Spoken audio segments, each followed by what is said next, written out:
your sports shows, updates, and interviews. The only way is the right way, I might say. Nobody doing it better, y'all some lightweights. Malik Wright, up all day and all night, pushing all the buttons up to something till it's alright. He looking at it from all sides and angles, got a stripes on his body like he played for the Bengals. Oh man, there's no one discussing it. They came, they stayed, they either did it or done it. Man, I love it, cause all they ever do is win. So kick back, relax, the TWSN. Shout out Young Swish.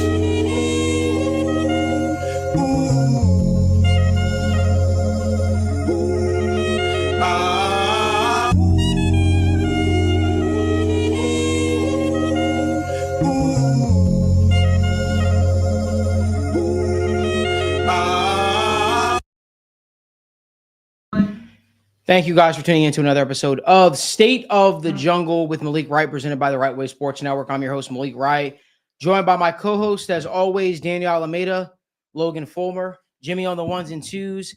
Evan is not joining us here tonight, but we miss you, brother. We're excited to be back with you on the show next week.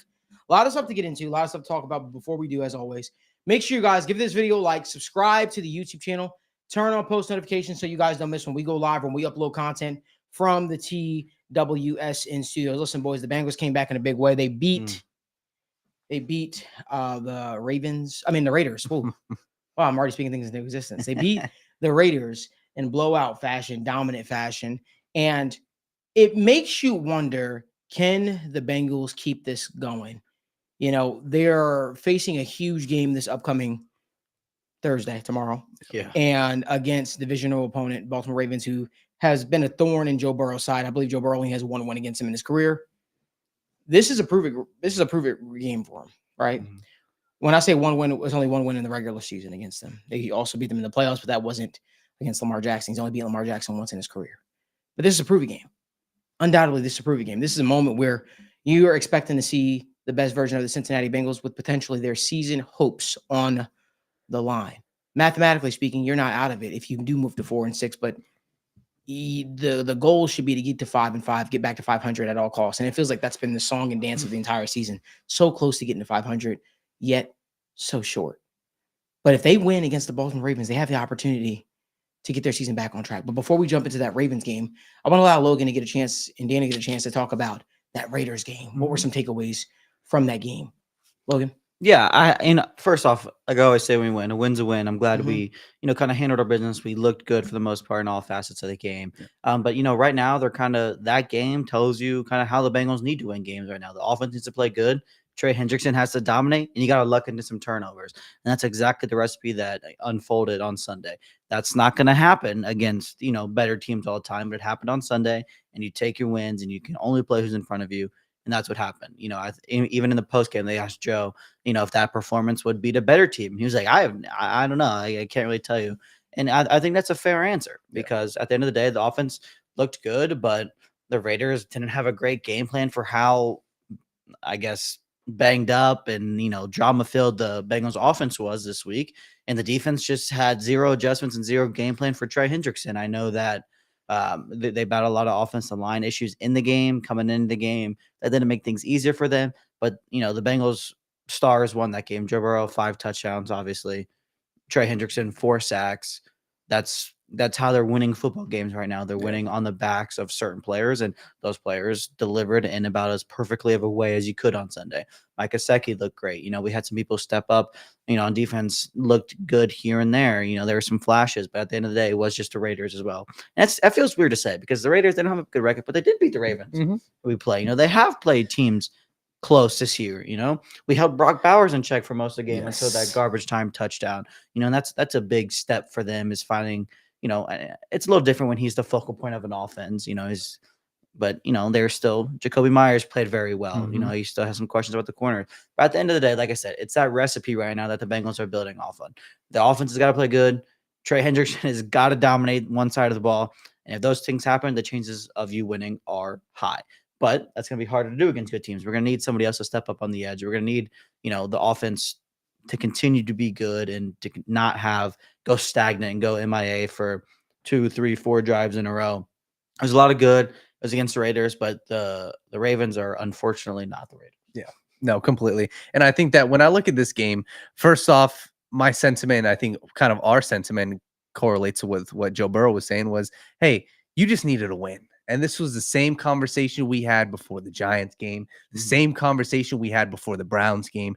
You just need a win to push your season along. And I'm excited to talk about the Ravens game because that's the game that, this is what everything's leading up to. But when we discuss the Raiders game, my takeaways, the stuff that I'm going to take away really is just the mentality of this team. That's the first thing. I think that's the most important thing. Everybody can talk about, the Jermaine Burton thing. Everybody saw, it was all over social media. Everybody tweeting it. Listen, the biggest takeaway for me was you got to look at your leader. Look at Joe Burrow. And I think that this is the most we've seen out of Joe Burrow, the most that the audience, right? Because the fans and us, a lot of times, we don't know Joe Burrow personally. We don't get to, interact with him. But this is the most we've seen him really in the true spotlight, right? So I think we're learning a lot about him. And I think that what we're learning is, hey, we should be damn confident in our quarterback. And this is something you fans shouldn't take lightly. Go look at every other team around the NFL, right? The Dallas Cowboys, Dak Prescott's hurt, had issues with him. The Miami Dolphins, Tua was hurt, you got issues with him.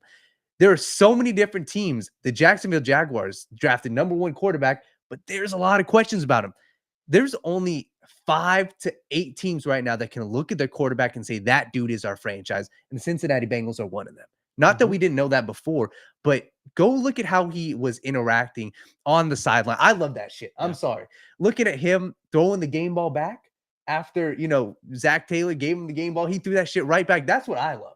And I think that's what we all love. So I think that was my biggest takeaway is, hey, you've got a dude at the top of this organization. You got a dude as your main guy, your quarterback, that the team, I truly believe, they looked up to Joe Burrow and they see, hey, if that's how he's reacting to this, shit, I better get my stuff in order. So I think, me personally, obviously, I didn't dive too much. I've got a couple more things about this game, but that's one of my takeaways, saying, hey, regardless of the outside noise that we got to talk about with organization, with, Jermaine Burton, all this stuff, the dude that you got as your franchise, he's legit and he's the guy. So that was one of the things. And the rest of it, Chase Brown had a great game.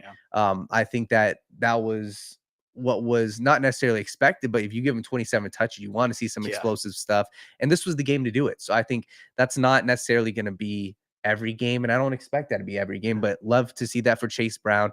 And then the Mike Gesicki game, that's really was, kind of the spotlight. And it's kind of funny because now I'm seeing, obviously, Malik, you were the main guy on that train. Now I'm seeing sports betting people. I see everybody hyping up Gesicki before this Thursday night football game. So it kind of seems like this was the game that put everybody else onto Mike Gesicki. I'm just glad that Joe Burrow, and that's another thing. Go look at what Joe Burrow said about Mike Gesicki. That's what I personally like. Hey, what does the quarterback, what does the head coach say about a guy? Same thing with Jamar Chase. Jamar Chase loves Mike Gesicki and respects him. And that's what Joe Burrow said. Hey, I can rely on that dude. He's a dude, great hands. So if he's saying that, what does that mean for Gesicki for the rest of the season? So I know I went little long-winded, but never apologize for going long. Yeah, anytime Daniel goes on a long rant, we are clapping. Trust me. No. So I think that all around, you got to win. There was a little scary part at the pick 6. I was like, okay, is there going to be a chance for them to come back? And I think if you had a different team other than the Raiders, maybe you're talking about something else. But hey, they got the win.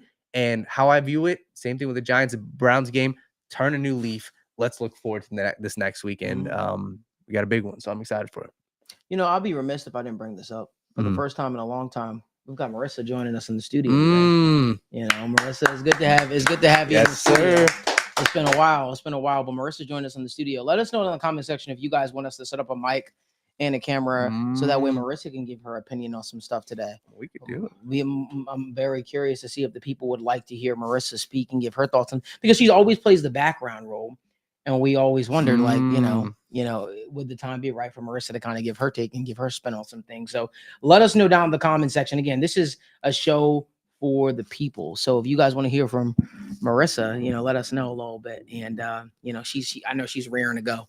But yeah, Bengals beat the Raiders in a big way. Who impressed you the most in that game? Let's talk about that. Yeah. Because we could spend all day talking about, obviously, the Raiders weren't, a team that a lot of people were taking serious enough. We could spend all day talking about this or that. The fact of the matter is they went out there and they did what they had to do, and they did so in dramatic fashion. I'll tell you guys right now, the person who impressed me a lot was Chris Jenkins. Chris Jenkins impressed me. He saw him get his first sack Saw some positives. Trey Hendrickson really answered the call after Yeah. obviously struggling last week. He performed in a big way. But Mhm. Logan, who shocked you the most? Who impressed you the most? I'm glad you threw in the word shock there a little bit because that's kind of where I was going with it. Obviously, you can say Joe. Obviously, Mike Gesicki's in there too. Trey Hendrickson. But I always get really scared when the ball is in this guy's hands. But Drew Sample stepped up, and in a big way last week. He had a couple nice catches.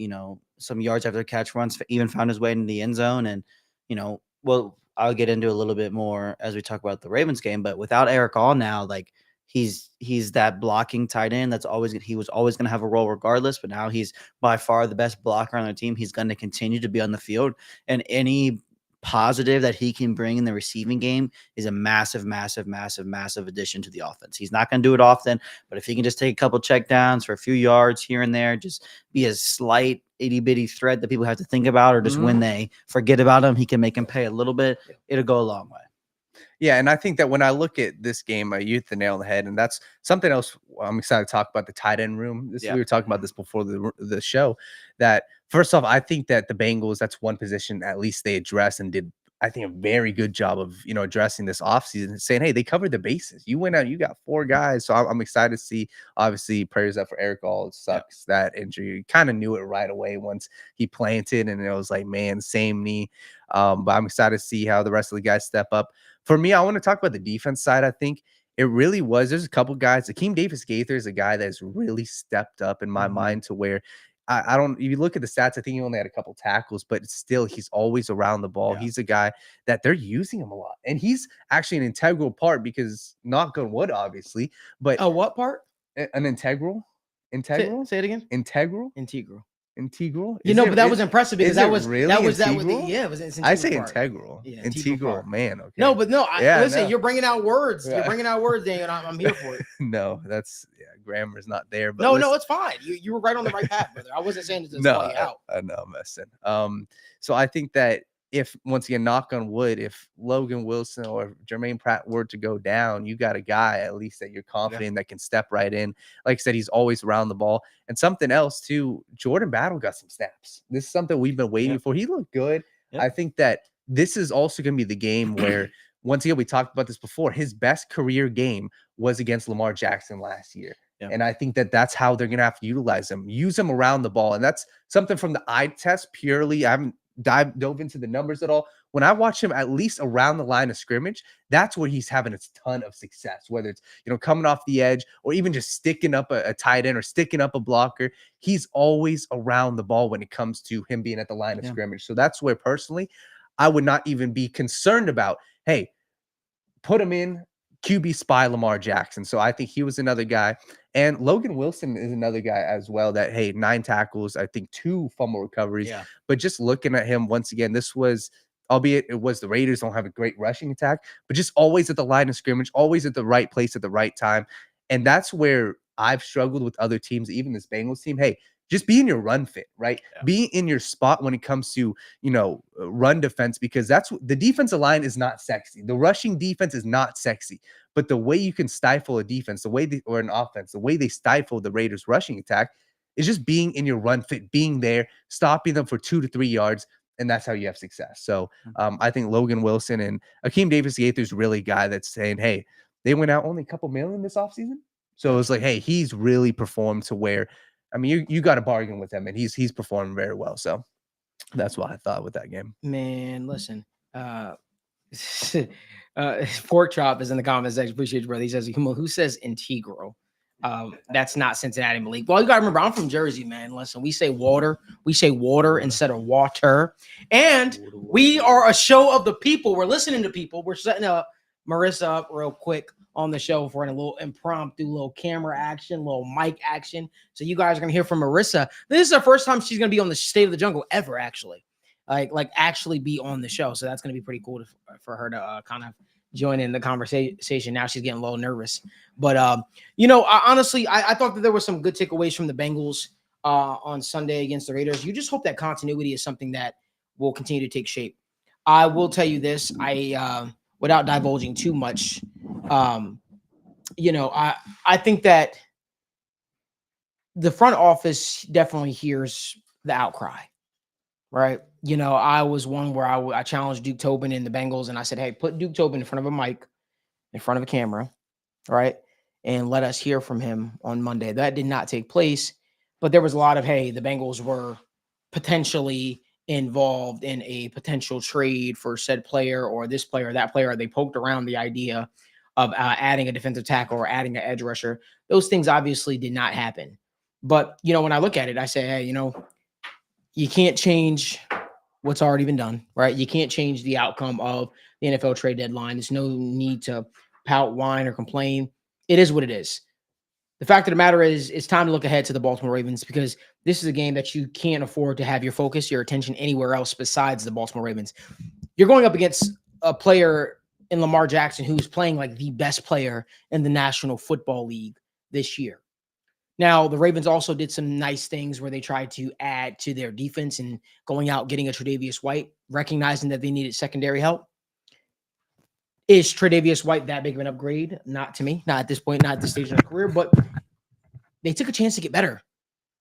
They didn't rely solely on the fact that, hey, you know what? We're leading in our division. We're crushing it. They said, hey, you know what? We want to make sure we leave no stone unturned. This is a huge game coming up, guys and girls. Huge game. Bengals versus Ravens. This is a monumental game, honestly. And I know mathematically, like I said before, that doesn't mean the Bengals season is over if they were to lose this game, but it would take a huge hit from a confidence standpoint. And, you know, confidence is a big part of this. Confidence is a big part of taking it to the next level. Confidence is going to be a big part to see if this Bengals team is going to be able to go on a run. Will they be able to go on a run? No idea. But I have to tell you right now, it all starts in Baltimore. It all starts in their ability to beat the Ravens. It does. You know, that would be the worst case scenario for this team to go out there, beat the Raiders, and then absolutely get trampled upon against the Baltimore Ravens. That cannot happen. They need to leave no stone unturned to make sure they get it done. And, you know, we could spend all day spinning it, talking about how mathematically, well, they could lose to the Ravens and still make the playoff. As a team that wants to go to the next level, as a team that wants to take that next step, it all starts with beating Baltimore tomorrow night, Thursday Night Football in Baltimore. That being said, do us a favor. Give this video a like, subscribe to the YouTube channel, turn on post notifications so you guys don't miss when we go live, when we upload content from the TWSN studios. Hey, listen, let's start talking about the Ravens versus Bengals. This week, we're not doing a Know Thy Enemy, but you can kind of go back a few weeks when Evan, talked about the keys to beating the Baltimore Ravens. The same thing still applies. We might even do an upload too on it. But I want to get Marissa's thoughts on this Baltimore Ravens Bengals game coming up and the keys to victory for the Cincinnati Bengals to beat the Baltimore Ravens. So, Marissa, for the first time ever on State of the Jungle, the floor is yours. Well, I would just like to say, first off, it's not the first time ever. I was on your sick episode, your flu game episode. I was on for like 5 minutes, I think, total. So I don't remember that. How long ago was that? It was your sick game. How long ago was it? Like, it was when Daniel was the host. It was your sick game. Oh, I didn't realize that. She was on the War Room. Yeah. We don't speak about those war rooms. True. We don't acknowledge those war rooms. We got a better war room nowadays. We have a better war room now. Yeah. We don't want to bring up the dentist office. I'm not going there. Go ahead. Yeah, so when looking at the Baltimore Ravens, it's simple. Are we doing predictions right now, though? Yeah. Go for it. It's going to be the Bengals. I'm going to come out there and say right now, it's going to be the Bengals. And you can look at the defense. You can look at the Bengals defense and say it has not played well. And sure, they have not. But they did a good enough job last time of containing Lamar Jackson. They did a good enough job of containing Derrick Henry to the point where I feel confident enough this time that this Cincinnati Bengals offense is going to outmatch the Baltimore Ravens offense and their defense to the point of where Joe Burrow, the schedule makers got this right in this game. It's the same week, around the same time that he suffered his hand injury last season. He said it before himself. He does not forget things. The NFL, I'm pretty sure, did this on purpose. And we're going to see a Joe Burrow that we've never seen before. We're going to see a Joe Burrow that goes out there and plays on fire, plays with a vengeance on his mind. He lost the Ravens earlier in the season, and this time around, I don't think he's going to allow this team to go out there and not win this game. Mm. You also look at the fact that, sure, the Ravens added Tre'Davious White. How much of an impact is he going to make against a poor secondary that's allowing 7.4 yards per attempt? I'm not sure he's going to do too well. So that's where I think that this factor is going to come in. T. Higgins, doubtful right now. But Jamar Chase, Joe Burrow, they're going to connect big time. And that's where I see this game being won is Joe Burrow and Jamar Chase lighting up this Ravens secondary. Marissa, you're cooking right now, but you didn't tell me what the keys were to the Bengals' victory. In your eyes, what are the keys to the Bengals beating the Ravens? It's simple. The keys are continue to attack the secondary that does not know how to defend. Okay. No, keep going. Oh, no. It was like a okay. So like John Gruden. No, it's going to Got be me attack feeling the nice. secondary. Attack the secondary that doesn't know how to defend the deep ball and continue to take your shots. Don't be afraid of it for once. Do not be afraid of the deep shot because this is the secondary to go in and do that against. But also make sure that you're taking your shots to the point of where it's not too obvious that you're going for the deep shot, and obviously take your check down, shake your easy shots when you can. So main key, attack the secondary. I would say the second biggest thing is continue doing what you're doing. Get pressure with Trey Hendrickson and force him a little more out of the pocket when he does go to throw, and also be able to get home in terms of stopping Derrick Henry and getting Lamar Jackson contained in the backfield. Those are my two biggest keys: is attack in the secondary, and then also do what you did the first time in containing Lamar and Derrick Henry to the point where you allow your offense this time to win you the game. Marissa, we're going to keep giving you some more camera time on here. Tell me what concerns you about this the Bengals versus the Ravens in this game. I would say it would definitely be, on the flip side of this, the Bengals secondary. Cam Taylor-Britt, he's been very sporadic, and Zay Flowers, he's had one game this year where he has not had 100 yards, and that is what concerns me there, is if Zay Flowers is able to light you up deep down the field and you're not able to contain him, and then it opens up Mark Andrews, and then now you add in Deontay Johnson in the fold. This is going to be a kind of different Ravens passing attack than what we're used to. So that would be where my concern lies, is if that Dax Hill void continues to be way too, I guess, not able to be fixed because you didn't really make too many additions at the trade deadline to address that cornerback hole. So I guess that would be the biggest thing I would say there, is if you allow Zay Flowers to go off on you. Okay. Danny, what are your thoughts? Yeah, I think she hit the nail on the head a lot, and I think everybody's giving her some love. People talking about her swag, saying loving the jacket. Everybody loving Riss on the show.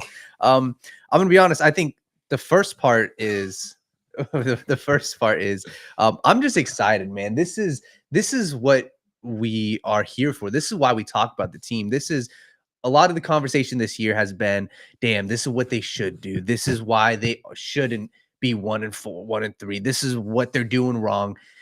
This is just the game. You got to go out here and win this thing, because this is what can change your season. This one game, this isn't, hey, organizational issues aside, what they should have done, trade deadline aside, you've got your team ready now. Can you go out there and actually do it? So I'm just, as a football fan, I'm just straight up excited for this game, man. This is Thursday night. This is prime time. You're heading into opposing territory. You're heading into the team that everybody's talking about. Ravens fans talking about online. Hey, we're heading to the Super Bowl. Derrick Henry's the guy. I'm just excited, first off, as a football fan. But when we talk about this game, I think some more keys to victory. I think you got to start out on the right foot. And the games that tend to go the Bengals' favor are the games where Joe Burrow takes what's being given to him in that first drive. Hey, it's the games, damn, he's 8 for 8. Damn, he's 6 for 7. It's the game, just chug along the first drive, right? Get your checkdowns going and get your guys involved. I love the sweeps to Jamar Chase. I love getting these guys open, on the side of the field. I don't necessarily want to take the deep, and I'm not saying you were saying that, but I don't care about taking the deep shots right away. Hey, establish a passing attack, because we can talk about this. The Ravens rushing defense is absurd. They haven't allowed a single running back to get over 52 yards so far this year. And they've played Nick Chubb. They've played some very good running backs. So it really is going to come down to Joe Burrow in this passing attack, especially without a T. Higgins. So get your offense going early. And when I look at the defensive side of things, I think it's very clear to me what scares me. What scares me is the edge rusher opposite of Trey Hendrickson. What scares me is containment opposite of Trey Hendrickson. We saw it time and time again. The Eagles game, Jalen Hurts, how did he score one of the touchdowns? Got outside of Miles Murphy. Go look at Lamar Jackson. How did he get his big play? Sam Hubbard couldn't bring him down. If I'm Lou Anarumo, if I'm the defense, I'm figuring out what the hell to do there, because that's one of my keys, saying, hey, we've seen it time and time again. The right side of your defensive line, opposite of Trey Hendrickson, they just can't keep containment. They can't keep containment in the rushing game at times and with mobile quarterbacks. So that's key number one. And key number two, it's Mike Hilton. And the reason why I say Mike Hilton and Jordan Battle is you have to simulate pressure. You have to. That's what has worked against Lamar Jackson. That's worked for this Bengals defense. It's not going to be like last week. Last week was an outlier. Trey Hendrickson is not getting seven practice quarterback hits. He's not getting 4 sacks this week. It's going to be, you have to simulate pressure. And that comes from the cornerback, Mike Hill. That comes from, bringing your guys up the A-gap with the Logan Wilson. So simulating pressure. And when I look at it also, it really is just going to come down to late game management, man. Hey, I'm not too concerned about this game being a blowout. I see Vegas's line having the Bengals at a 7-point underdog. I think that's a terrible line for an AFC North game. I'm just excited to see this game, man. I think that the way you lose this game, like I said, is if you let Lamar Jackson sit back there and do what he's been doing. He's had 5 straight games of 280 plus yards passing. 5 straight games. And it's up against some good defenses. The Broncos were a good defense. They dog walked them last week. The Browns have a good defense. They dog walked them at points, and obviously they lost that game, but their offense still looked good. So it really is going to come down to, can you simulate pressure on Lamar Jackson? Because the last time we played, he played flawless, and you cannot let him play flawless. Simulate pressure, and I think you got a good shot to win this game. Yeah, when we talk about getting pressure on Lamar, it's such a, first off, it's just such a tough thing to do. And then we really look at it like analytically, Lamar Jackson has been the best quarterback in the NFL against the blitz this year. Second best is Joe Burrow, but like I said, he's been the best quarterback in the league this year against the blitz, but he's also better when you don't blitz him. Mm-hmm. He's just been playing unbelievable football this year. So that really sets up a difficult approach. Like, what are you going to do against him? Like, I'm not sure exactly how Lou's going to approach it. I think it's kind of what you said just a minute ago. It's just that simulated whatever you're going to do. Are you going to simulate the pressure? Are you going to simulate the coverage? You're going to change it up. You just have to do something to keep them on their toes. We've done a good job at stopping Derrick Henry throughout his career. Is that something maybe we let Derrick Henry, we stop focusing on that a little more this week? And, Lamar's the focus. Like, Deontay Johnson's a tricky wrinkle into this offense now, too. It's just the Ravens have a lot of things that they can do. And that's why this football team is so good. And they're going to continue to be good as long as Lamar is playing the way he is right now. But on the Bengals side of the ball, the absolutely biggest question to me is just, how is this offense going to look? And I don't mean necessarily are we going to be good? Are we going to be productive? Are we going to be efficient? Obviously, all that stuff is a given. We need all that regardless, any given week, no matter who you're playing. But the Bengals have led the league or been in the top few in the league of 12 personnel all year long. Yep. Obviously, this Eric All injury is massive in terms of your 12 personnel usage. If the Bengals try to just continue this 12 personnel mindset, I can't envision a way that is successful. There's just simply not. I don't really think there's a way to do it. You're either going to have Mike Gesicki out there, who we love Mike Gesicki. He's an awesome receiver, but he's not. You don't want Mike Gesicki out there blocking. That's not what you want him to do. That's not it's not using the player to their strengths. That's just not what you want to do. And then if we have Tanner Hudson out there, I don't want Tanner Hudson on the field at all, period, no matter what the situation is. So you're automatically putting yourself at a disadvantage. I talked about Drew Sample earlier. Drew Sample is what he is. He's going to be a great blocker. He's going to take some checkdowns here and there. So it makes that personnel usage trickier this week. Are we going to go back to more of this spread them out, let Joe Burrow read and react offense, which he's clearly been able to do as well? It's just, I don't know how they're going to approach it. Are they going to continue to try to do the 12 personnel thing and just use Tanner Hudson? Or maybe they'll go 13 personnel and use all the tight ends or whatever it is. Maybe they'll throw some 2-back looks. I don't know exactly how they're going to approach it. But I think this is the first time this year, outside of week 1, where you don't know what the offensive grouping, the personnel is going to look like. And I think I don't know how if T's out there, I could envision him going the spread it out mindset. But without T again, Obviously, we're bigger fans of Jermaine Burton than a lot of people are right now, but he's going to have to be in the game plan if you're going to go away from 12 personnel, because you can't run just Yoshi and then Trent Irwin and Kendrick Pryor, I guess, who gets elevation out there across from Jamar Chase. That's just an absolutely not a real possibility to win this football game. So and we keep talking about the coaching staff and how they're going to prepare and how they're going to look and the play calling and this and that. But I don't know if there's been a bigger test and a bigger, game to watch and how everything's going to happen this one, because T's out, because Eric All is out. The offensive personnel, the identity is going to have to switch. Are you going to get creative and throw so much in and kind of change and go back to your old ways, or are you going to continue to try this whole 12 personnel thing, which I don't really think you don't think you really have the personnel for that anymore. I don't know what to expect from this offense at all whatsoever, but it doesn't matter. You got Jamar Chase, you got Joe Burrow. Figure it out. Just whatever it is, figure it out. Have a good game plan and just stay efficient, stay ahead of the chains, and you'll be all right. So I think that they should do an 11 personnel personally. I think that when we're talking about this and sort of speak what we're looking for, I think Mike Gesicki can 100% slot into that third receiver role. Yep. I think you're in a situation in which with T. Higgins no longer being, let's just call it what it is, not involved, not available, not involved in the game plan. Yep.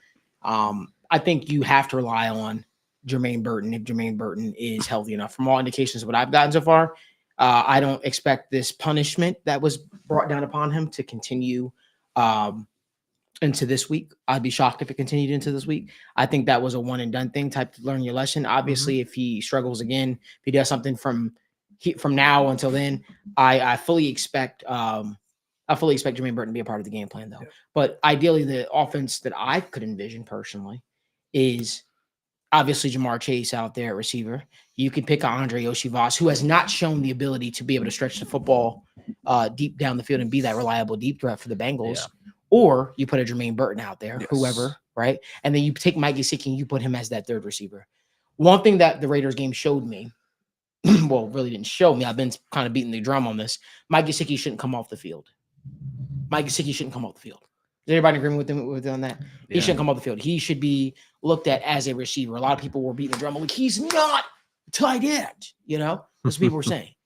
Well, he shouldn't come off the field at that point. Doesn't matter what it right. is. I think that you can insert whoever you'd like to at that quote unquote tight end position, whether that is a Drew Sample who has that upside of blocking for you, who has shown the ability to have some type of consistency with Joe Burrow to where he can,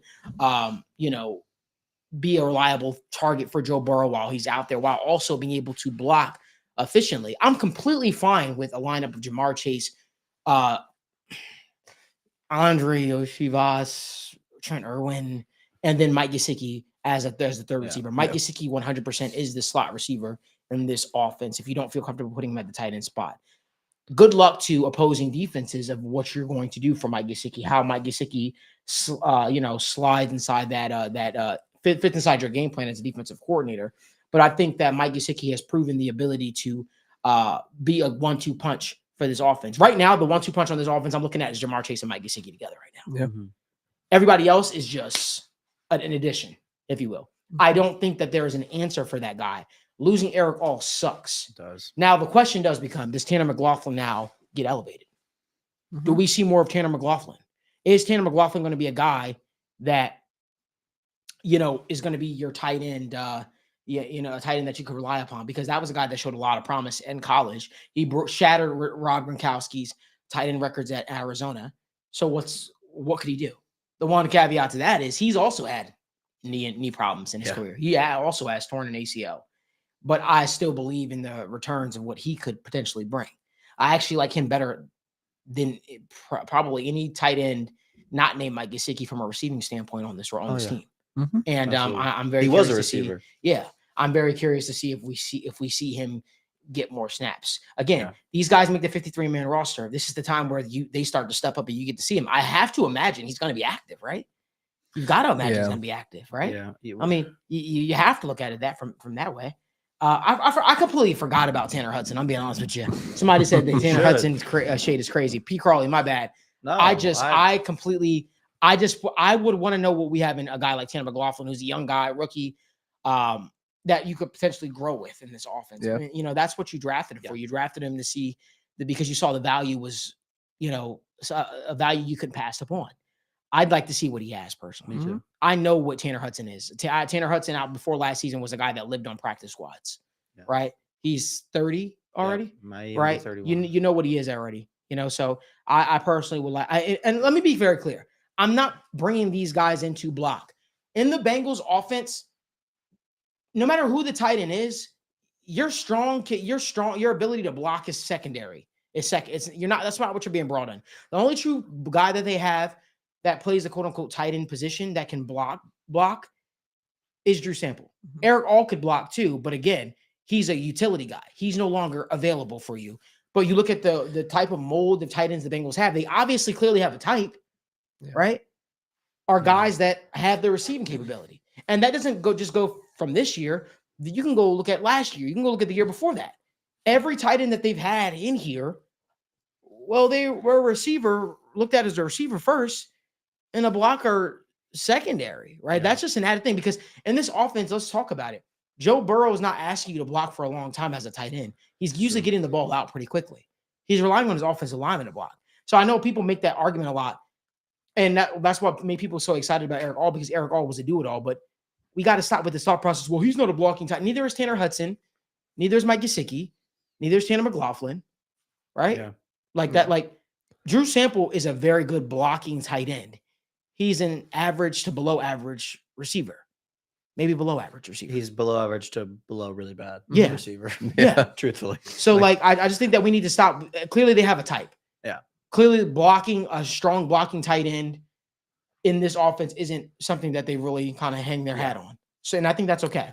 Yeah. You got it. Yeah, and just to add on to that, Malik, and this could be a discussion for later on in the season, but this game against the Ravens, I do personally like, when they use them as blockers in the running game, you're not going to be able to run the hell off this Baltimore Ravens defense. It's just not happening, and nor should you. And that's something where I went back and looked at how the Bengals have done in short yardage over the past 5 games in the rushing attack, and they're 2 of 9 or 2 of 8 in third and less than 3 and fourth and less than 3. That can be a multitude of things, of having Zach Moss not be super efficient in the Giants game, or having Chase Brown, get stuffed by the Eagles defense. But it just hasn't worked. So why are you going to try to reinvent the wheel? They shouldn't this game, right? And there's been so many times, I wish I had the number, but it's almost double the amount they're passing the ball on third and short and fourth and short. So don't try to reinvent the wheel. To Malik's point, don't have these guys in the block on third and short to fourth and short. It's not working right now. So what do you got to do? This is a game. You got to put the ball in the hand of your best player. You got to live and die by Joe Burrow. And that's kind of how I'm going to be going about it this week. Hey, I'm not expecting Chase Brown to have a massive game. I'm not expecting Khalil Herbert to have a massive game. Maybe, on the goal line, we talked about this a little bit before the show. Maybe throw Khalil Herbert in there and have him, try to be the bruising running back. But in my opinion, you've had much more success passing the rock. So I'm with you, Malik. I'm not throwing these tight ends in here necessarily to block. And I don't think that this is a game where you necessarily should try to run the ball 10, 20, 30 times. That's not how you're going to win this game. And that's not the path to victory for the Cincinnati Bengals this entire season. And it shouldn't be the path to victory. And I'm just talking about this game. We can talk about later on in the season, establish the run more, get Khalil Herbert in there more.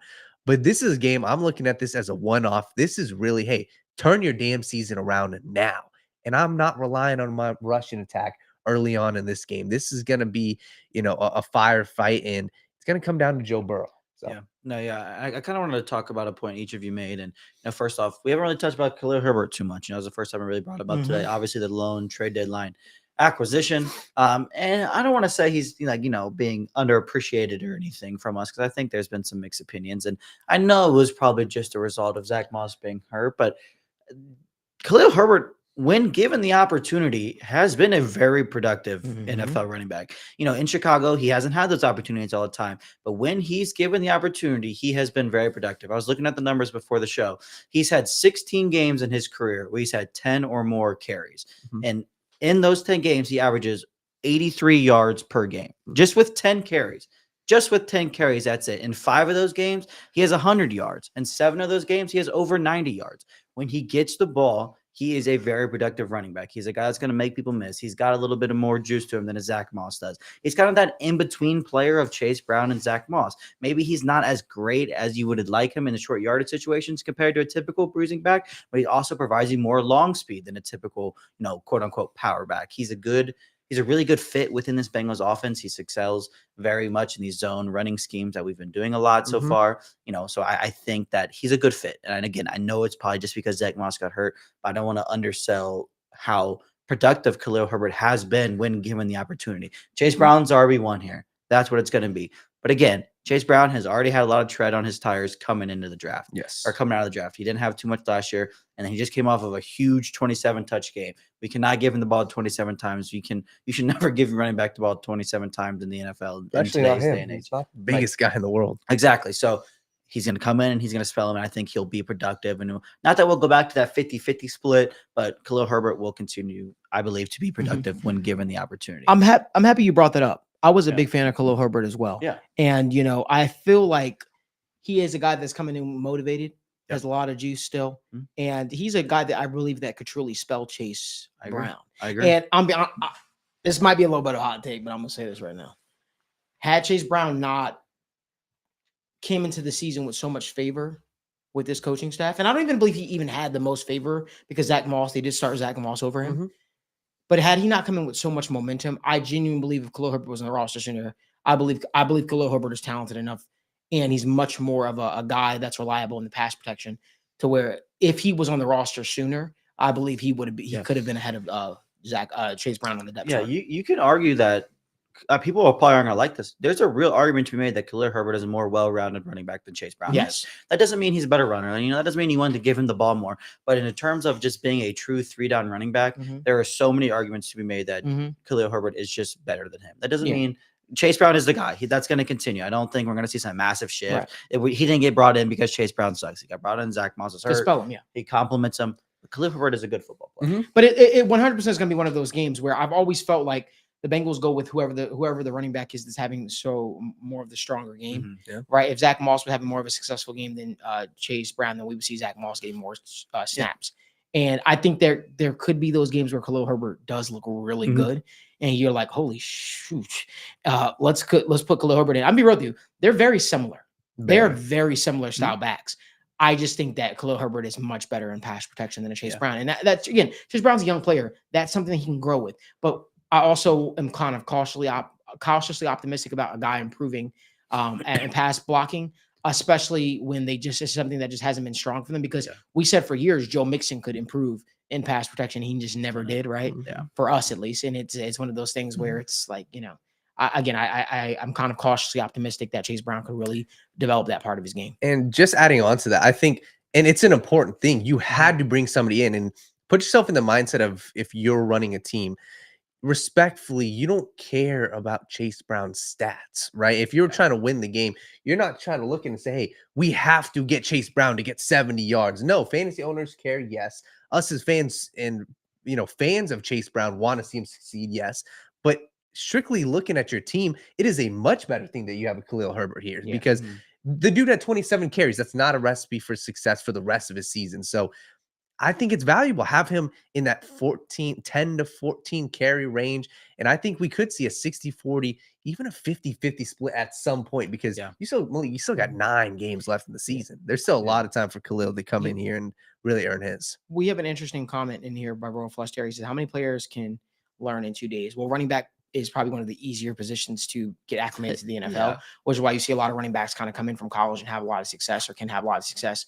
And that's what Joe Burrow was sort of talking about. The biggest thing for a guy like Khalil Herbert is going to be minding his P's and Q's where he's supposed to be. And he said that's why he can just lean over and kind of just tell him where he's supposed to be. It's very, very simple. But his job is really just, hey, that's your guy, pass block, pick up on linebacker 52. yada yada yada. If not, okay, Leak out. you leak out Yeah. and Run pass, to the A you know, gap, run to the B hey, we're gap, giving counter you- right, counter yeah. left. we're giving you a handoff, find the open hole, or check Goal down. line. So, you know, it's Get a yard, it's, dude. it's very Like- simple. I believe Khalil Herbert's going to get acclimated to this offense fairly quickly, and I believe he's gonna. I think he's gonna have some bright spots on tomorrow. I was about to say Sunday, but with Bengals play Thursday Night Football. If you guys could do us a favor, we have over 116 people watching us live. We appreciate you so much for joining us on the show. Do us a favor, give this video a like, subscribe to the YouTube channel, turn on post notifications so you guys don't miss when we go live or when we upload content. Let's try to get more likes up if we possibly can, though. Marissa, I want to get your take on Khalil Herbert. You've been kind of quiet over there. You're so respectful, right? So demure. Very mindful. I want to get your thoughts on Khalil Herbert's addition and how you see him fitting in. I see him fitting in, honestly, like you were mentioning, right in tomorrow. I see him picking up the workload that Zach Moss should have gotten in that game and coming in right away and, again, picking it up because, again, like you mentioned, Chase Brown, 27 carries, that's not going to be sustainable, especially on a short week against the Ravens, a tough-nosed, physical defensive line. It's not going to be sustainable for Chase Brown to just go out there and be like, oh, I'm going to put up 27 carries again. It's just not going to happen. So I see Khalil Herbert coming right in. Again, obviously there is that playbook factor, but I don't really see that being too much of an impact. I see him coming right in, being that hard-nosed physical runner that can honestly match up against these AFC North opponents a lot better. No offense against Chase Brown, great player, but he's more of an explosive runner. What I see when I see Herbert is I see a guy who uses his physicality a lot more to gain yardage. So I can see that where it can balance out between Brown as the explosive runner, the finesse runner, the guy that you need to be your home run threat, and then have Herbert be more the back where it's going to be he picks up these short yardage situations where he gets those 5 yards, maybe a 10-yard run. So I can honestly see a better balance between Herbert and Chase Brown going down the stretch in terms of Herbert being pretty similar to Zach Moss's workload. Yeah, I definitely think, and just discussing it one last time, the kind of Khalil Herbert thing, it does signify, and that's what I think he is a better, goal line back. I think he's a better short yardage back than a Zach Moss.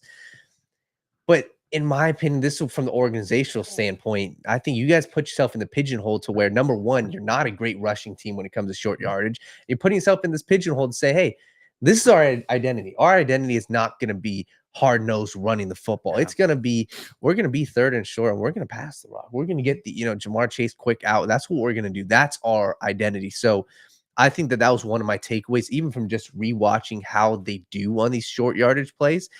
It's not like a typical team. And that's where I wish we would have seen Kendall Milton last game, because I wish that maybe that could have been, hey, short yardage, maybe he's the guy that you're going to do and put him in there.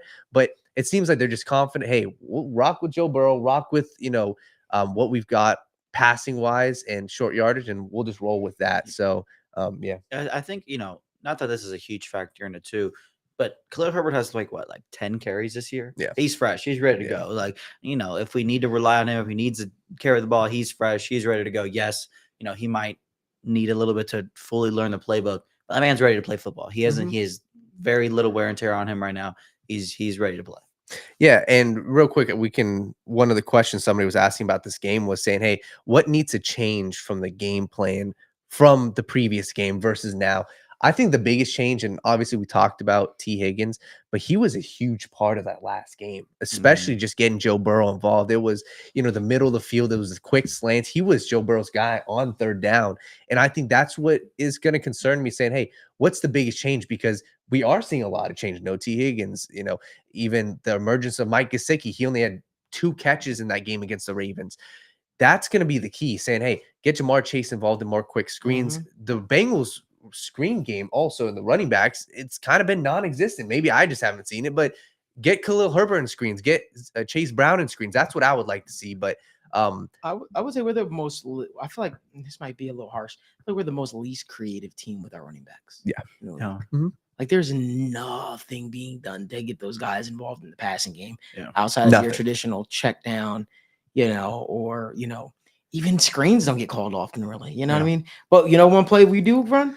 What, Sweet. the toss? The halfback toss. My gosh. Like, Come on, we gotta do something with that. Yeah. Do us a favor, give this video a like, subscribe to the channel, turn on post notifications so you guys never miss when we go live or upload content from the TWSN studios. Listen, it's no secret the Bengals season is on the line here. I think the emotional drive of this team, just the juice that this team needs to make a push, all of it is factoring in. I want to get your thoughts, guys, on this, guys and girls, on this game coming up here and just the impact, right? The long-term ramifications on the Bengals season outlook with a win or a loss here against the Baltimore Ravens. Marissa, I want you to start us off here. It's dire because when you look at it, honestly, if you lose this game, you can only really lose one more game the rest of the season. And you got some tough opponents like the Chargers right after this, like the Cowboys, even though Dak Prescott may or may not be playing. And then obviously you still got your matchups against the Steelers, against the Browns again. So that's a tough stretch to go through if you can only lose one more game to still rely on making the playoffs. So honestly, I view this game as you either win it, which again, I think they do, or you're pretty much playing catch up the rest of the season. So it's an important game, and they're going to have to come out. They're going to have to play as if their season is on the line this game. Yeah, and I think that they know that, and I think that they need to play like that because I'm with you, Riss. Like, there is a path to victory. There's a path to playoffs if you don't win this game, of course. Yeah. But man, from morale standpoint, from just the team, we've seen this team time and time again. There's been games where it's like even the Ravens game earlier this year. Hey, damn, us as fans, because y'all played good, but you can see the locker room, just the wear and tear. The same thing with the Cleveland Browns, them saying time and time again, it just wears on you. And I think that the team knows this. I think that the players know this. And just from a psychological standpoint, heading to Baltimore, getting swept by them, what does that do for you? That leaves a very tough road. And like I said, it's very hard to overcome this path, first off, that they're already trying to do, right? You got a ton of tough teams. You got to potentially sweep the Steelers, and you can do that with momentum. The momentum off of a loss on primetime is tough. So I think that the ramifications on the other side of it, if you win this game, man, it's there. It's there. I think that you got the MVP candidate. You went into their house and you beat them and you rectified all the mistakes from early on in the season, right? I think that you can look yourself, the players, and say, hey, no matter how bad we started, no matter all the issues that we went through, we're here now. So I think that this team, they know that. And that's the part that's so exciting about this is it really does feel like a must-win game, but it feels like everything is still in front of you versus at points of season, it felt tough. It felt saying, damn, are we really looking towards the draft now? Are we cooked? Like you're right. And they look cooked at times. And I think that this is the point that I'm just excited about because, like I said, the Chargers game, that's a tough ass game. If you win this game and head into that with momentum, I'd be confident. So I don't know. I'm smiling. I'm excited for this game, and I'm happy we don't have to wait until Sunday to find out how this game plays out. Probably biting the nails if you had to wait till Sunday for this game. I'll just say, and Royal Flush brought up this. He said, "Never forget the F. Joe Burrow chance from last year." Yeah, this is that type of game, right? When you know that there's so much at stake, and you know that there's so much on the line here. It's a rivalry through and through. It's AFC North football. And so I know that this Bengals team, for the most part, is going to look to come out and be aggressive at the very least. We do want to, get to some of our favorite bets for this game. And then we want to be able to answer some of your questions. The one thing, I know a lot of people were hoping that I was going to go off on Duke Tobin on State of the Jungle this week. But one thing I will say is I'll reserve that for Monday. I'll see what happens Monday. Apparently, there's supposed to be a visit to Cincinnati on Monday. I was told not to say who because out of fear of potentially, a team swooping in or something like that. So I'm going to be respectful and not say whom. But let's just say they are looking to do some stuff to help out the defense. So I'll kind of just hold my tongue on that for right now. But Daniel, let's get to some of your favorite bets for this game. Yeah, I think that once again, I'm happy that it's Thursday night because there's actually serious lines out. just looking at this game overall, I'll give you guys kind of my thoughts on Logan. I'm curious here and Riss if you have any, bets that you like. First off, like I said, 6.5 is weird. It's a lot, and I'm personally going to play it. 6.5 is too many points for AFC North game. But I might even, to be honest with you, I might just play this one of two ways. I think it's either, hey, I think the Bengals win, or they lose by 10 plus. I really don't see a world where it's like a touchdown game. I think this is a 3-point game. And I'm gonna be honest, I think that the Bengals money line is also enticing. Like I said, this isn't like, I just don't understand the 6.5 line. Like, I can get it. The Ravens are at home. They're playing like the better team, but from a pure, and I do kind of go, and it's weird, I do kind of bet at times off of vibe, off of the feel. And this Ravens team, I think that they know how important this game is, but is it important to their season? Right. No, Talk about what a lot Ravens less fans are important for saying. them. It's a lot less important. This team is riding high. They got 2 potential MVP candidates, Derrick Henry, Lamar Jackson. They know that, hey, we are there. But a lot of Ravens fans are even saying, if our defense don't play well, that's how we lose. So I'm going to be personally playing the Bengals money line. I think plus 200. I think it's great value. And when I look at a couple things, I do like Lamar Jackson's over passing yards, over 230. Like I said, he's at 280 in 5 straight games. And I personally think that that's the pathway to victory for Lou Anarumo. I think you're okay with, having him be 250 something, because the game plan is very simple. You do have to stop Derrick Henry. It has worked in the past. Lou has a great recipe for success against Derrick Henry. That's how you can lose this game very quickly. Let Derrick Henry run all over you in the first half. You might be cooked. But I'm confident this Bengals defense is going to focus on that. And that's how I would personally play it. Focus on Derrick Henry. And Lamar's going to have his opportunity. So I think Lamar Jackson passing yards I like. But I do like Joe Burrow over 1.5 passing touchdowns. I'm going to stay away from yards You're right now. always stealing from me. Hey, listen, I didn't know necessarily which. I'm staying away from your tight end. I'm staying away from him. They put his damn prop at 53.5 now. I know it's high. That's a lot. It's high, and that's the thing. And you know what's crazy? I still think he gets it. Oh yeah. But I will tell you, I won't lie to y'all. Roquan Smith is a dirty ass football player. Yeah. He's a dirty football player. I don't care what anybody says.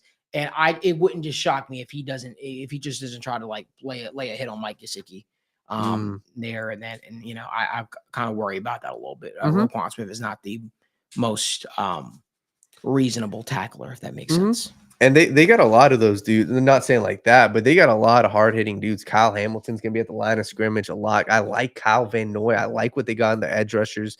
But just looking at it, I like Joe Burrow over 1.5 passing touchdowns. I'm not confident in the Bengals rushing attack on the goal line. I think they're going to have their opportunities to score the ball. And I'm just confident. We've seen Yoshi Voss. We've seen Jamar Chase. We've seen Gesicki. They've got options. They've got the running back out of the backfield. 1.5 at minus 140. I'm confident in that.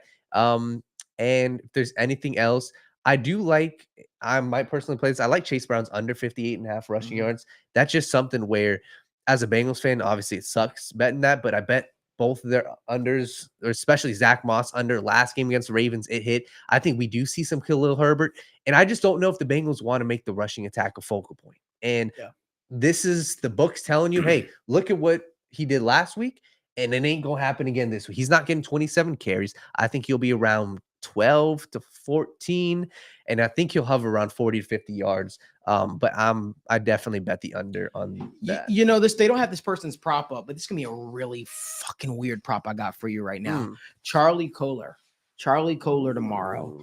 Isaiah Likely's not expected to play. The Bengals gonna put a lot of Isaiah Likely's supposed to be out. They're going to, he's going to be serving as the backup tight end. They're going to put a lot of efforts and attention on a guy like Mark Andrews. If the props of Charlie Kohler gets up, I expect to be pretty low. I think he scored last time we played, didn't he? He may have that. I think he had that one big play, or he called at the goal line or something. I think Charlie Kohler has about like 4 catches, maybe 3 catches, something like that on the Bengals. I'm sure his prop is going to probably be like 12.5 yards. He something had stupid. 3 receptions on 4 targets for 64 yards and 1 tutty last game against the Bengals. Trent, listen, you know what my nickname is? The tight end whisperer. I'm telling you right now, Charlie, that's a great pool. Do not be shocked if Charlie Kohler does well. Again, the prop isn't up right now because they currently have Isaiah Likely listed as doubtful. He is not expected to play. You probably won't be able to get that prop for a guy like Charlie Kohler until about maybe 5 p.m. something like that. An active tomorrow. Yeah. Then you'll be able to get, slide and get a play. It might even be something you have to live bet. honestly speaking, because I just don't know how FanDuel or respective sports books kind of work. But Charlie Kohler is a guy that I'm looking at tomorrow that I expect to do some stuff. Zay Flowers is a guy again that I'm expecting to do some stuff. Rashad Bateman, weirdly enough, had an okay game, didn't he last time? Mhm. It's kind of strange. Everybody. I mean, they scored 41 points. Yeah, I mean, yeah. I think that Joe Burrow does pass over 1.5 touchdown passes. Thanks, Daniel. Oops. I think that Jamar Chase. I don't know if 6.5 is a lot. It's a lot.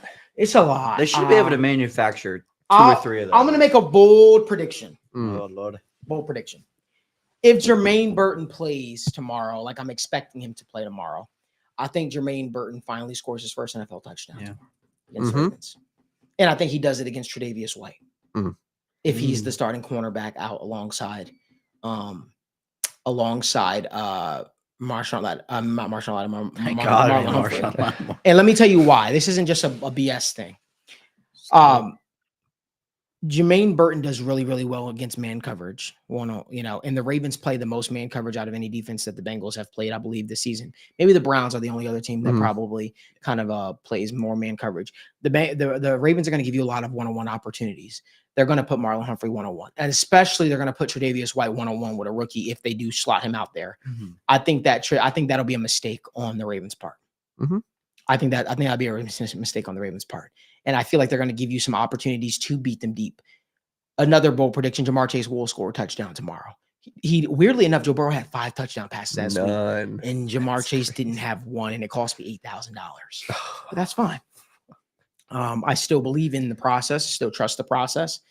I think Jermaine Burton will have a game tomorrow.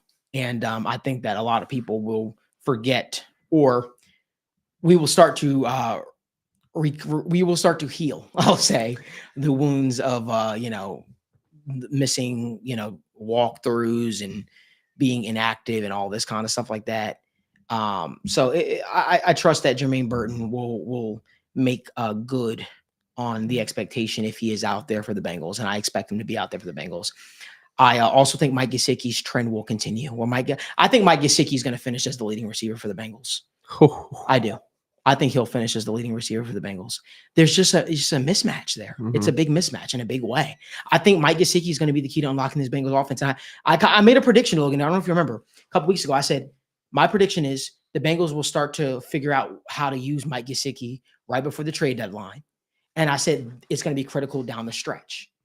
Mike Gesicki, I believe.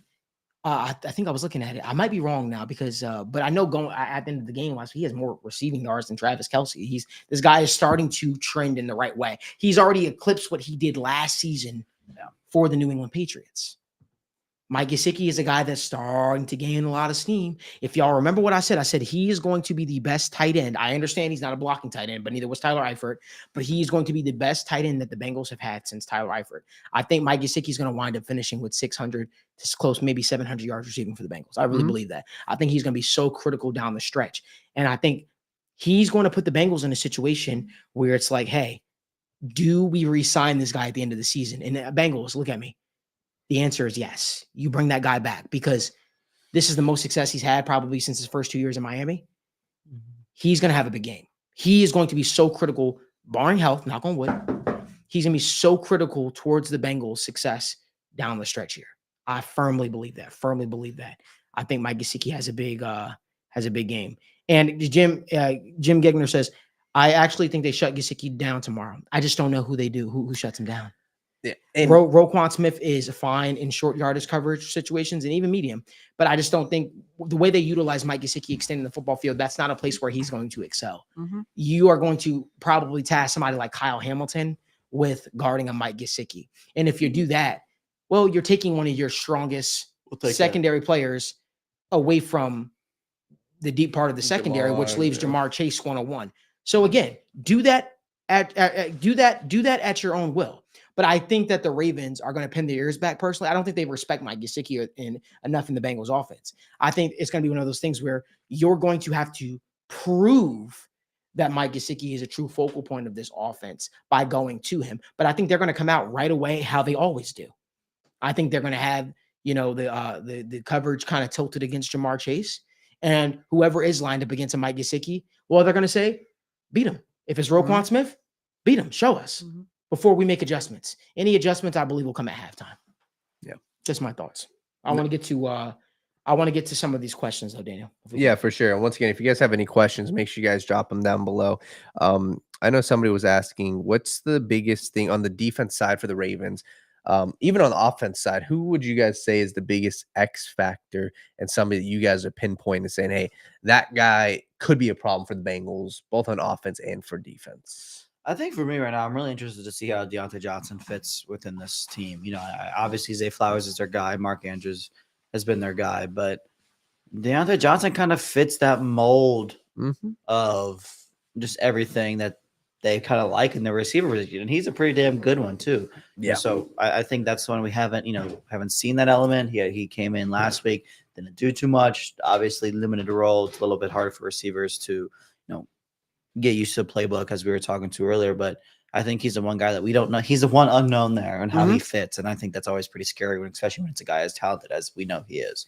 Yeah, I definitely agree with that. Riss, you got somebody on defense or on offense that you're looking at saying, hey, that's a person that Bengals fans should definitely pay attention to in the game because he could wreck the game. Yeah, I think on the secondary, Malik said it earlier, it definitely would be Kyle Hamilton because he can definitely skew how they want to attack things offensively. And then as far as offense goes to the Ravens, it would just be, again, what I brought up earlier about Zay Flowers. He is a guy that can hurt the Bengals defense with their secondary troubles, to put it lightly, in multiple ways. And he did it the first time in the first matchup for 111 yards and 7 receptions. That is an issue, and that's something that they need to fix to make sure that the passing offense for the Ravens does not find its rhythm early on. Completely. And I agree. I think that all around, when I just look at this team too, I think that a lot of it is going to be the defensive line. They just got a lot of guys too. The Ravens do. They got a lot of dudes. Odafe Owe. They're just very good, especially in the rushing attack. But we got a good question here from Shino Bimonti, our guy. He said, are we worried about the defensive front and corners if we try and make a run and get in the playoffs for the Bengals? I'll start this off. I definitely think you should be. Definitely a little bit at this point, just with how they've looked. And I think it really is just matchup dependent. Like I said, Cam Taylor-Britt, I like him against these big X receivers, but somebody like Jacoby Myers, we saw what happened, turned him around.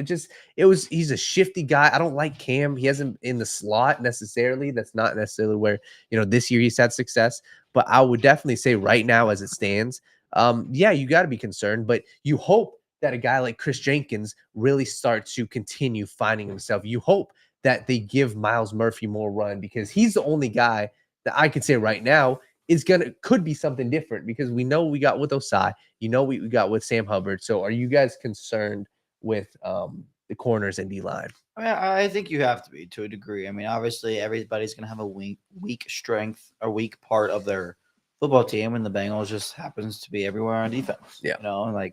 It is what it is, obviously, but sometimes the greatest defense is your offense. That's kind of the motto the Bengals have had this year. We're going to try to make them predictable. It hasn't really worked all the time, because the defense literally keeps giving up points too. But you gotta worry about something, man. And I think that's just the obvious spot. Riss? Yeah, I would say defensive line definitely out of that. Cornerback, yes, I'm concerned about that. But in terms of the defensive line, once you get into the playoffs, once you start having those teams rely on the run game a lot more because it is more in the season, so they want to be like, oh, let's just run the ball.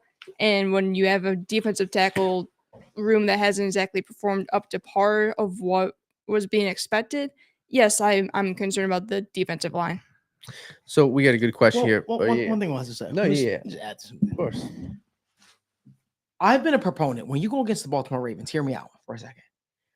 If you have the ability to have athletic and bigger guys amongst the defensive line, I think that's the way to muddy the waters for Lamar Jackson. They can get their paws up and in the passing lanes and make them really uncomfortable. When you're dealing with bigger guys, right? You all of a sudden the pocket starts to shrink, and then a guy like Lamar Jackson, we've seen him literally jump up and try to make a throw or something like that. He's a guy that will really look to extend the play as much as possible. But if you think about it, if you got bigger guys with longer wingspans that can really just reach out and get a hand on them, it really muddies the waters and makes life a little bit difficult for him, which is why I'm a proponent of, I've never been a proponent of when you're facing Lamar Jackson having 2 defensive tackles personally. Mhm. I think this is a prime spot for an edge rusher who has the capabilities to rush inside to be in the interior of the defensive line. This, for me, Miles Murphy makes a lot of sense for them. I would say Sam Hubbard, but that's not really something that he likes to do. I think the defensive line should look something like this. It should be Trey Hendrickson. It should be Miles Murphy. It should be Chris Jenkins. And it should be Sam Hubbard. Mm. That's how I think the defensive line should look. Or put Cedric Johnson in there, see what he has on pass rushing situations. Or Joseph Asai on pass rushing situations, see what he has. But the idea is you want to change up the ratio, the speed to power ratio of guys that are amongst that defensive line. I think if you have an edge rusher like a Miles Murphy next to a Trey Hendrickson, that creates hell for Ronnie Stanley and the opposing guard, whoever said guard might be. Yeah. Then you have a Chris Jenkins right there. Now you got a real powerful defensive tackle who really can stuff things at the point of attack. Or you could swap Sheldon Rankins in, but that's clearly not something that he's a strong suit for him. But Chris Jenkins has the ability to stop the run and rush the passer. And he's young enough, he still has a lot of juice. Sam Hubbard is a guy that could set the edge from a running standpoint. I've been very, very impressed with for the returns this season that I've seen from Trey Hendrickson with stopping the run and setting the edge. So that's a spot that I feel comfortable with for him. Hell, I just think that as much as you could try to change the picture up on a guy like Lamar Jackson with those guys in there, I think the more you do that, I think you have the guys that have the capability to do that as well. So I personally think that I would like to see Trey Hendrickson, Miles Murphy, Chris Jenkins, Sam Hubbard. I used to coach football, and I'm a defensive guy at heart. For me, for a speedy runner that always looks for the pocket to break down, you want guys that have the length to get a hand on him when things do start to get muddy. You don't want guys that have T-Rex arms. You don't want guys that can just rush the passer. And then if Lamar Jackson sees a lane and he starts to run, they can't get a hand on him because their arms are too short. What you do is when you have a Miles Murphy, when you have a Trey Hendrickson, when you have a guy like a Sam Hubbard, well, now you have 3 guys that have the ability to get a hand on him. The only guy that is quote unquote short that might have a hard time is a Chris Jenkins, but he's the guy that should be just setting the attack. He should just be the guy that's getting a hand on the offensive lineman and just trying to potentially move the pocket to where, those guys can get to a Lamar Jackson. That's my idea. That's how I work. That's how my mentality works from a defensive standpoint. You don't want short guys with short arms that can't get a handle on Lamar Jackson. You don't have to worry about what Lamar Jackson. Well, now you do this year. But traditionally speaking, you have to worry about what Lamar Jackson does after the first, second read breaks down. And you want guys that can get a hand on him, or if they can't get a hand on him, they can collapse the pocket enough to make him uncomfortable. That's just my thoughts. Bingo. You're right. And I think that kind of goes to our next question from Jim Gegner. He said, would you guys like to see us blitz less, more, or is it the same as the Ravens game last time? Lou sold out several times, but Lamar made us pay. It's dangerous risk, but what's your guys' thoughts? Well, I believe when we faced him before, you didn't have Miles Murphy. Did you? I don't know. Did you have Miles Murphy? I'll check. It was very early. He was out for 4 weeks. I don't know how that might have been his first game. game. He was out for 4 weeks. You faced the Patriots, the Chiefs. He played that game, but he did. Yeah, not that was like his first game back, wasn't it? Back. Okay, so you didn't utilize him a lot in that game. My thought process, I remember he was playing on the edge, and I remember he missed a tackle or two. Actually, He did play that game. He missed tackle too, and a lot of people were kind of like, I feel like Miles Murphy is still figuring it out on the edge. He is still figuring out on the edge. Yeah, but where his returns that you've seen positively have been actually on the interior of the defensive line. You put him in that situation, in that scenario, especially with a BJ Hill questionable. Well, this is the game ideally where I don't feel comfortable with BJ Hill and Sheldon Rankins being the 2 interior defensive tackles. I've always been a fan of having bigger, taller defenders against a guy like Lamar Jackson that can really just make life hell for him. And I think that this is a perfect game for Miles Murphy, for Trey Hendrickson, for Sam Hubbard, for Chris Jenkins to really accentuate the game plan.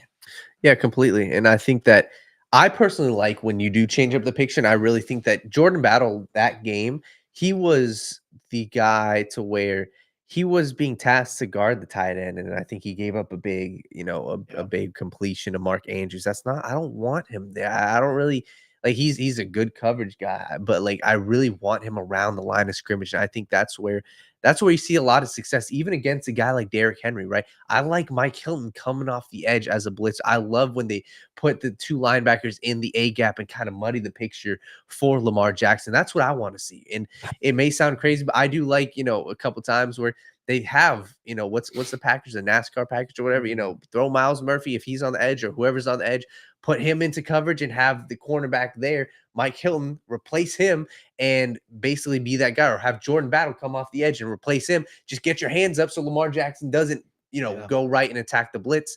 So I think that Lou's got, a very good idea of how he wants to attack this defense or this offense.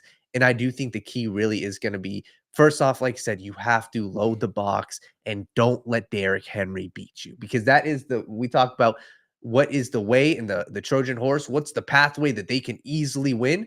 If they get Derrick Henry going early, it makes life a living hell. But what's your guys' thoughts on blitzing in the defense? I think for me, you're going to have to blitz. We did it an absurdly amount the first time we played, and I don't expect it to be that crazy of a thing, but you're still going to blitz. But I think for me, I would like to, I don't know the exact numbers of the first time we met, but just in general, I'd like to see a lot of early down blitzes. I'd like to see them try to make them play from 2nd and 10, from 3rd and long. I think that's where you got to try to put them in. They're going to score. The offense is great. I think, kind of selling out and attacking them on the early downs, put them in uncomfortable 3rd and longs or 2nd and longs or, 4th and longs, just those awkward situations. I think that should be the goal. Obviously, Lamar's going to make plays. Derrick Henry's going to make plays.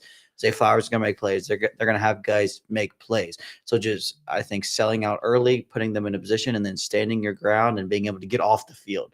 You have to be able to get off the field. You just have to. We didn't do it ever the first time we played. Get him in that uncomfortable situations, make a stop or two, let the offense get in a groove, maybe double up, score back-to-back, and just, obviously we lost the first time. But Lamar Jackson played damn near perfect. If Lamar Jackson's going to play damn near perfect again, you're probably going to lose no matter what you do, just like you did the first time. You have to keep, betting on him not to play perfect. And that's just, it's hard to do. It's a risky game to play, but sometimes that's just the game you got to play. And real quick before Riss, I just want to make the point that how good the Bengals did, how good Lou Anarumo did against Derrick Henry. Derrick Henry had 14 rushes for 40 yards before overtime. 14 rushes for 40 yards. Let me just read off what he's done besides that. 106, 73, 169, 132, 199, 151. Lou Anarumo shut Derrick Henry down. And everybody talking about, how good did Lamar Jackson, the offense, they played absurd, but that game could have gone a lot different. Maybe they wouldn't have put up 42 points, but if you would have let Derrick Henry get going early, I feel like we would have saw a huge, a vastly different game. But Riss, did you have any thoughts on the defense? Pretty much, it was just bouncing off your thoughts earlier. Is get Jordan Battle more involved this game. It's something that you didn't really do much the first time. I think if you play him, again, to your point, more down towards the box, have him be that quote-unquote simulated pressure guy, come in on those blitzes where you have the defensive line open up the holes for him. And if you allow Derrick Henry to go for those extra yards, he's already right there to help in that linebacker rotation.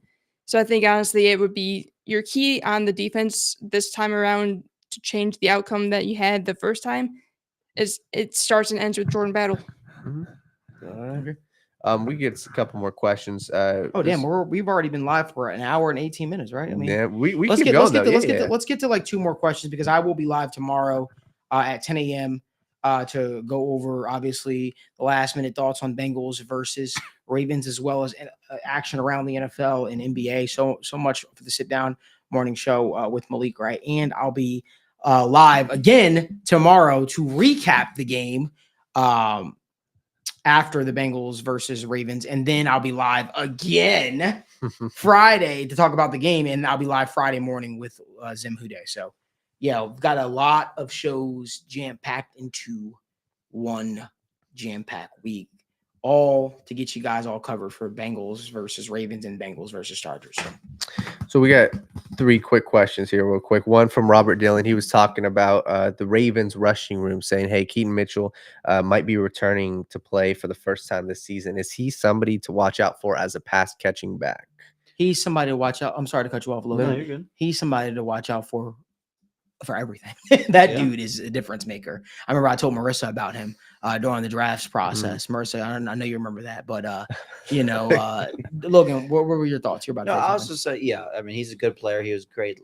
He averaged an absurd amount of yards per carry. I'm not sure what it was off the top of my head. He's an explosive guy. If he plays, we'll see how much he gets thrown into the fire. Coming off an ACL injury, your first game. We'll see how he looks. But if he's out there, you just got, he's got that home run threat. So, Riss, anything on Keaton Mitchell? You just had to bring up the draft heartbreak again. That's a little bit rough there. But no, he's a great back. He honestly pairs well with Lamar Jackson in the backfield in terms of his elusiveness, his ability to pass catch, his ability to somehow get through the line without being touched or bounce out to the outside. He's a decisive runner. If he does play, it's going to be a very, very tough matchup trying to stop Derrick Henry, because once you think that he's worn down, then you replace him with Keaton Mitchell, and it just wears on that defensive line once you have a rotation of Mitchell, Derrick Henry, and Lamar Jackson. So from that standpoint, hopefully Mitchell doesn't exactly play too much, because it would be a problem. I would definitely agree. And I think that the only bright side on the Bengals side is it's his first game back. So it's like you tend to see these guys kind of have a ramp up period. A quick question. Akil the Great said, do you guys think that the Ravens fan reaction to Burrow's injury will elevate Burrow and the Bengals play? I think that Burrow will probably be more motivated. And I think that this is a game they are taking personally. I think that it really is. Just look at the mental makeup of this team, the players, Jamar Chase. Jamar's been out there many times saying, hey, we know what we got to do. And we got one question. This is a good one from Jim Gegner. He said, simple question. Fast forward. If you win the coin toss tomorrow, do you guys defer or do you guys want the ball? Defer. I'm deferring. It's a primetime game. Baltimore Ravens fans are going to come out amped up. Ray Lewis is going to do that dumbass dance that he does every primetime game, because they have no other true, legend that they can rely on to show up to every single game to hype the crowd up. And there's no defensive leaders outside of Roquan Smith on that team. So that they're going to come out rearing, they're going to come out ready to go, let all the juices flow. But that's the one thing. Defenses are usually ready to go to start the game, right? You want to kind of defer because you want to see what the Ravens are going to throw at you, type of haymakers they're going to throw at you to start the game. Yeah, I'm deferring every single time, especially primetime game in Baltimore. Yeah, I'll do that. Yeah, I'm there. I mean, just any opportunity. We saw how important it is to kind of get that double dip. If you can score before half and then come out and score again. I mean, you can be down 21 points when you get the ball with 3 minutes left to go in the second quarter, and then next time the opposing team touches the ball, they're only up 7. And that's a drastic scenario. Obviously, being down 21 points that early would not be a good thing, but being able to double dip allows you to be in the game all the way up until midway point through the third quarter. And imagine if you go out there to start the game and you get a stop. Yep. Now you basically put a little needle into that bubble, and they're like, they don't know what's going on. Like, what the hell's going on? Yeah. You know what I mean?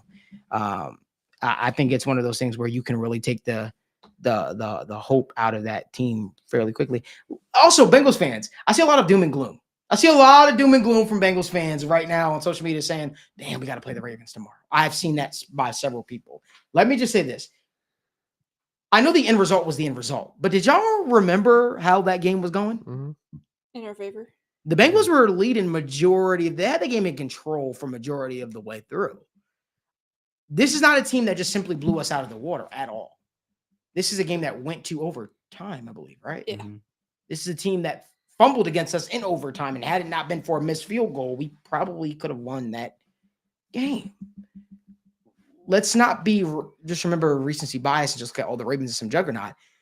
Remember, our defense was also struggling at that point with some with depth issues and so. So I just want to remind people, like, the Bengals were matching them, or I should say, they were matching the Bengals majority of the game. It was a shootout through and through.